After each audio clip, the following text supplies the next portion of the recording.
Hello viewers, আসসালামু আলাইকুম। কেমন আছেন আপনারা সবাই? আশা করি আল্লাহর অশেষ রহমতে আপনারা সকলে বেশ ভালোই আছেন। তো বন্ধুরা, আজকে আবারও আপনাদের জন্য নতুন একটি টিউটোরিয়াল নিয়ে হাজির হয়েছে। আজকের এই টিউটোরিয়ালের বিষয় হচ্ছে অ্যাডোবি ফটোশপ পার্ট 18 নিয়ে। তো চলুন আজকের টিউটোরিয়াল আমরা জেনে নিই আজকের এই টিউটোরিয়ালতে আমরা কি কি শিখব। তো আজকের এই টিউটোরিয়ালে আমরা আলোচনা করব অ্যাডোবি ফটোশপের যে ফাইল মেনুটি রয়েছে, এই ফাইল মেনুতে যখন আমরা ক্লিক করব তখন নিচের দিকে আমরা রিভার্ট নামে একটি অপশন এবং তার নিচে এক্সপোর্ট নামে একটি অপশন দেখতে পাবো। এবং যখন আমরা এক্সপোর্টে ক্লিক করব, এক্সপোর্টের আন্ডারে আবার অনেকগুলো অপশন আমরা দেখতে পাবো।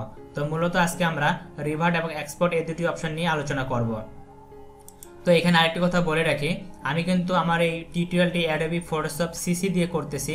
তো আপনারা যদি অ্যাডোবি ফটোশপ সিসি না ব্যবহার করেন, এর নিচের কোনো ভার্সন ব্যবহার করেন, তাহলে হয়তো আপনি এক্সপোর্টের ভিতরে যে টুলসগুলো দেখতে পাচ্ছেন হয়তো এখানে সবগুলো নাও থাকতে পারে, একটু এদিক ওদিক এলোমেলো থাকতে পারে। ঠিক আছে, যেহেতু নতুন নতুন আপডেট হচ্ছে সফটওয়্যারটি, সেজন্য তারা নতুন লেয়ারে বা নতুন ডিজাইনে তারা সফটওয়্যারটাকে সাজাচ্ছে এবং নতুন নতুন কিছু অপশন অ্যাড করতেছে।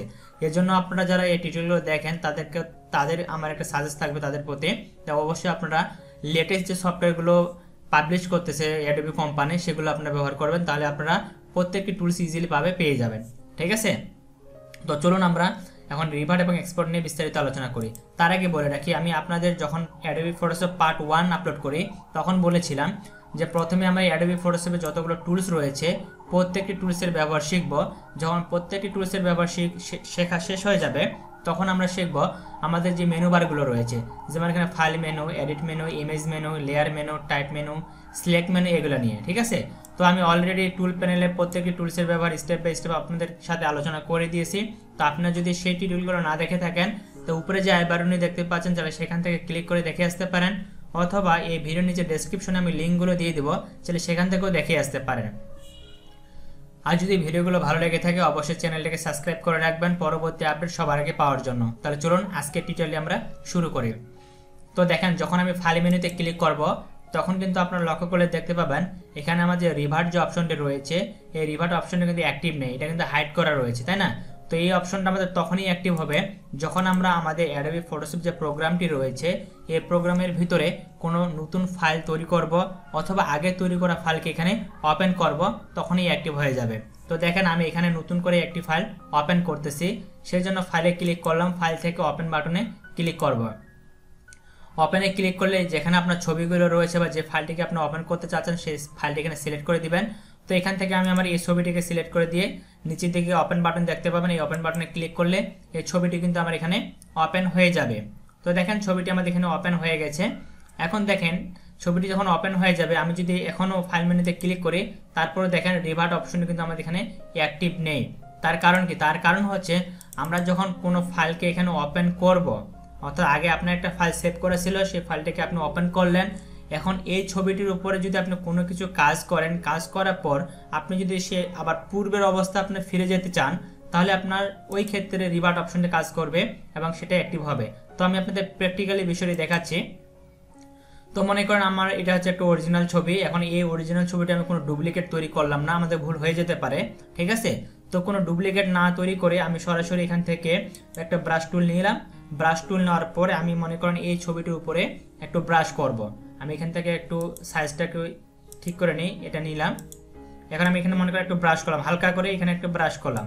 তারপরে আরেকটা নতুন লেয়ার নিলাম মনে করেন, অথবা এখান থেকে শুধু কালারটাকে চেঞ্জ করে দিলাম। আমি এখানে এই কালারটাকে চেঞ্জ করে দিয়ে আবার এর উপরে একটু হালকা করে ব্রাশ করলাম। ঠিক আছে, এরপরে আরেকটু কালারটা চেঞ্জ করি, মানে আমি আপনাদের বোঝানোর জন্য এটা একটু কাস্টমাইজ করতেছি। জাস্ট মনে করেন এখানে আমি একটা ডিজাইন দিলাম, এবার আমি কালার করলাম। ঠিক আছে, এবং এখান থেকে ইরেজার টুল নিয়ে উপরের দিকে মনে করেন একটু ইরেজ করলাম, এভাবে ইরেজ করলাম, এখানে এটা ইরেজ করলাম এভাবে।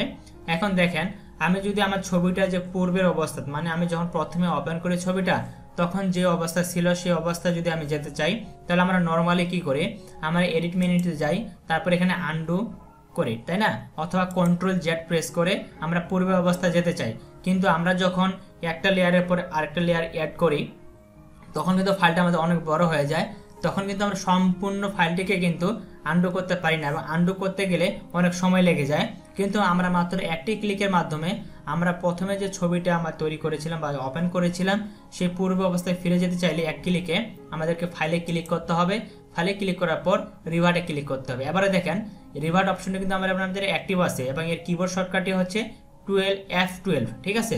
অর্থাৎ আপনি আপনার কিবোর্ড থেকে যদি F12 প্রেস করেন তাহলে এই রিভার্ট অপশনটা আপনার কাজ করবে, অথবা আপনি যদি সরাসরি ফাইল মেনুতে আসেন, ফাইল মেনুতে আসার পর যে রিভার্টে ক্লিক করেন তাহলে আমাদের ছবিটা যে পূর্বের অবস্থা ছিল আমি আপনাদের দেখাচ্ছি আবার।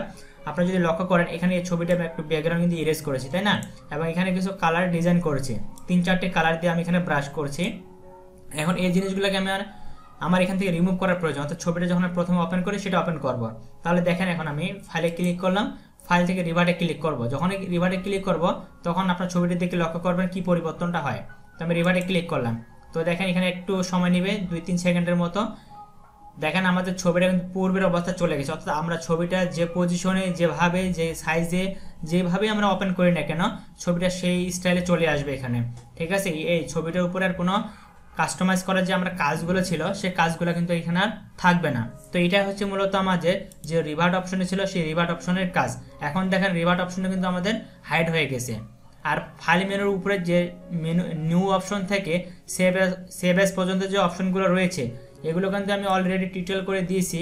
তো আপনারা যদি এগুলো না দেখে থাকেন তো উপরের যে টিউটোরিয়ালগুলো দেখতে পাবেন সেই টিউটোরিয়ালগুলো দেখে নিতে পারেন, তাহলে আপনি এই জিনিসগুলো শিখতে পারবেন, ঠিক আছে।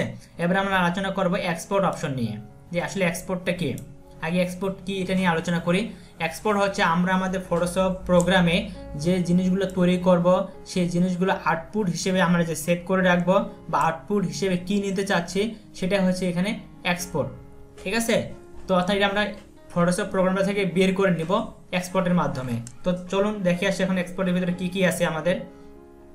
তো এক্সপোর্ট নিয়ে কাজ করতে গেলে প্রথমে আমাদের এখানে এটা যেহেতু একটা ফাইল তৈরি করে রাখছিলাম আমি, তো এখানে আরেকটু কাজ করি। এটাকে আমি একটু হালকা করে কালার করবো এখানে আমি একটু আপনাদের জিনিসটা বোঝানোর জন্য। এখানে আমি একটু অপাসিটি একটু কমাই নিই এখানে আমি একটু হালকা ব্রাশ করব, ঠিক আছে। টি শার্টের উপরে হালকা একটু ব্রাশ করব। ওকে আমি একটু ব্রাশ করলাম এখন, ঠিক আছে। সরি এখানে আমার ইরেজার টুল সিলেক্ট হয়ে গেছে, তো এটা তো আমরা ইরেজ করবো না, আমি রিভার্ট ক্লিক করি, সরি রিভার্ট। ওকে আমি এখন ব্রাশ টুলটাকে সিলেক্ট করে নিব। এখানে ব্রাশ টুলকে সিলেক্ট করে নেওয়ার পর এখানে আমি হালকা করে এখানে ব্রাশ করবো টি শার্টের উপরে, সাইজটা একটু বড় করে নিলাম। তো দেখেন এখানে আমি হালকা করে একটু কালার করলাম, এই শার্টের উপরে হালকা করে একটু কালার করলাম, ঠিক আছে।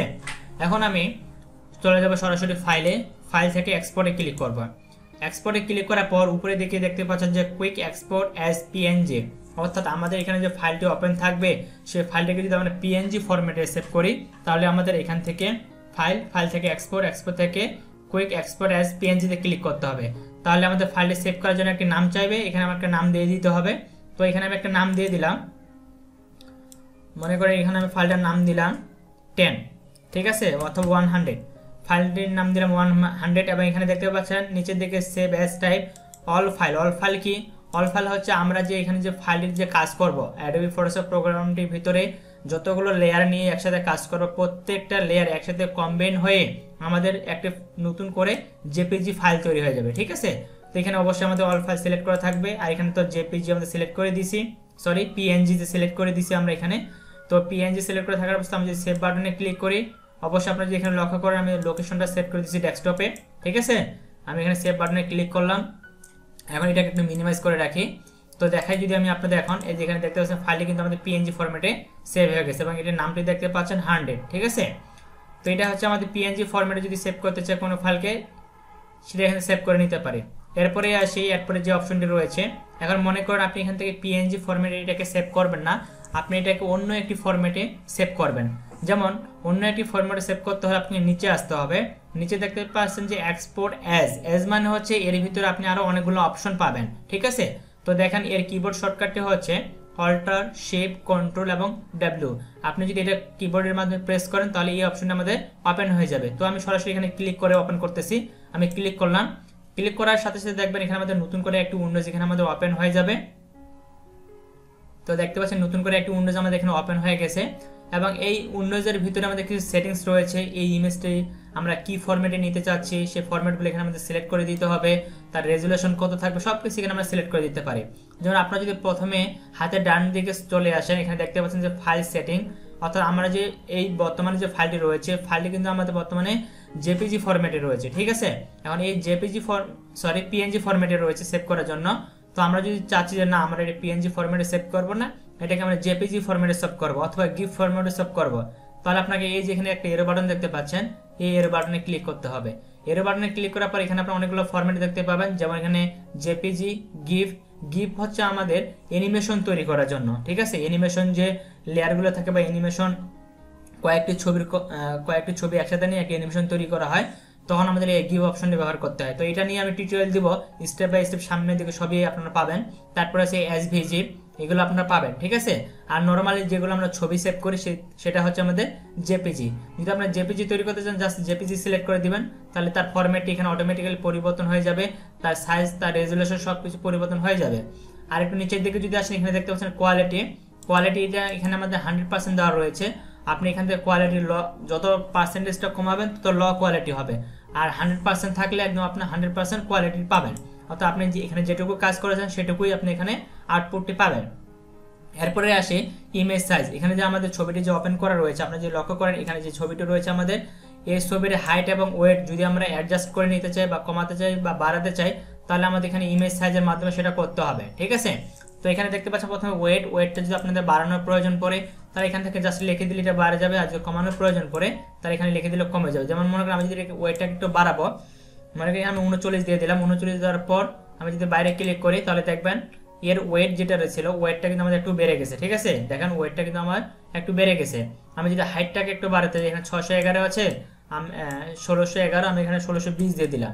যদি বাইরে ক্লিক করি তাহলে দেখবেন এই হাইটটা কিন্তু আমাদের বেড়ে যাবে, দেখতে পাচ্ছেন হাইটটাও কিন্তু আমাদের বেড়ে গেছে, ঠিক আছে। এরপরে আসি আমরা স্কেলে, অর্থাৎ আমাদের ছবিটির স্কেল কতটুকু থাকবে। আমরা যদি এখানে 10% রয়েছে, আমি যদি এখানে 25% দিই, তাহলে দেখবেন আমাদের ছবিটা একদম 30% হয়ে গেছে, ঠিক আছে স্কেলটা। তারপর যদি এখানে 50% দিই, তাহলে এরকম থাকবে। অর্থাৎ যত আমরা স্কেলটা এখানে বাড়াবো তত ছবিটা আমাদের বড় হবে, ঠিক আছে। 100% যদি দিই তাহলে ছবিটা আরো অনেক বড় হবে।